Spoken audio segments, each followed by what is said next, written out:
आपकी बहन का एक स्टेटमेंट मैं देख रही थी अभी, तो उन्होंने कहा कि मैं अपने भाई भाई को समझ नहीं पाई। और आपके ही एक स्टेटमेंट का ज़िक्र किया था उन्होंने, और जिसमें उन्होंने कहा कि जो हासिल करना है वो ज़िंदगी में वो कर लेना चाहिए। वो उन्होंने सॉरी भी फ़ील किया कि ये मेरी गलती है कि मैं अपने भाई को समझ नहीं पाई। नहीं, वो भाई बोल रहे तो अभी भी समझ में नहीं पाई।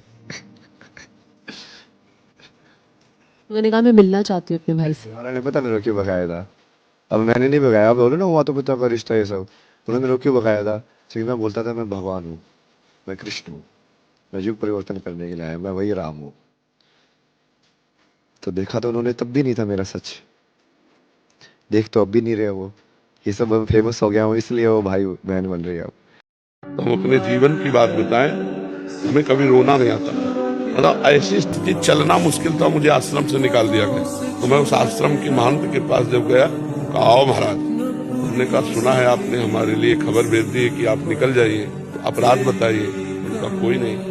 उनका कारण बताइए। बोले कुछ नहीं कारण ऐसे। उनका आपको समझ में आना चाहिए कि मैं बीमार शरीर हूँ, कम से कम आपके यहाँ छत के नीचे तो पड़ा हूँ, हमारा कोई भरोसा नहीं है कि कब शरीर छूट जाए, तो कम से कम आप लोगों के बीच में तो। उन्होंने एक शब्द कहा, उनका मैं आपका ठेकेदार हूँ क्या? बार नहीं, ठेकेदार तो हमारे भगवान। तो उनका 15 दिन का समय देते हैं आपका, उनका 15 मिनट का बस आश्रम जाना, झोला कांधे में टांगना है। अमूल्य वस्तु का बहुत सामीप्य मिल जाने पर उसका हम लोग मूल्य खो देते हैं, फिर उसके जाने पर ही मूल्य समझ आता है कि ये वस्तु बहुत प्रिय हम पर बड़ी कृपा करके ठाकुर जी ने दी और हमने इसका मूल्य नहीं दिया। बाबा जी मैं आज बहुत खुश हूं, इसीलिए खुल के परफॉर्म कर रहा हूं। आज मैं डर नहीं रहा हूं। अब मैं भगवान के सामने गाता हूं तो डर किस बात से पगला? ये मौका बार बार थोड़ी मिलता है। मुझे क्या पता है मेरी जिंदगी की आखिरी परफॉर्म, मुझे पता ही नहीं। क्योंकि इंसान हर दिन मरता है, हर दिन जीता है। तो जब तक जिंदा हो तब तक जी लो और बेहतर तरीके से जी लो। इससे यही सच्चाई है।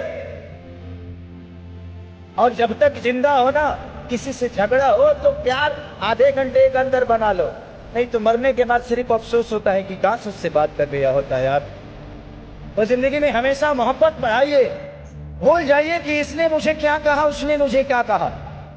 हम किसी रिश्ते के साथ, एक रिश्ते के साथ चलते हैं इसलिए तकलीफ होती है।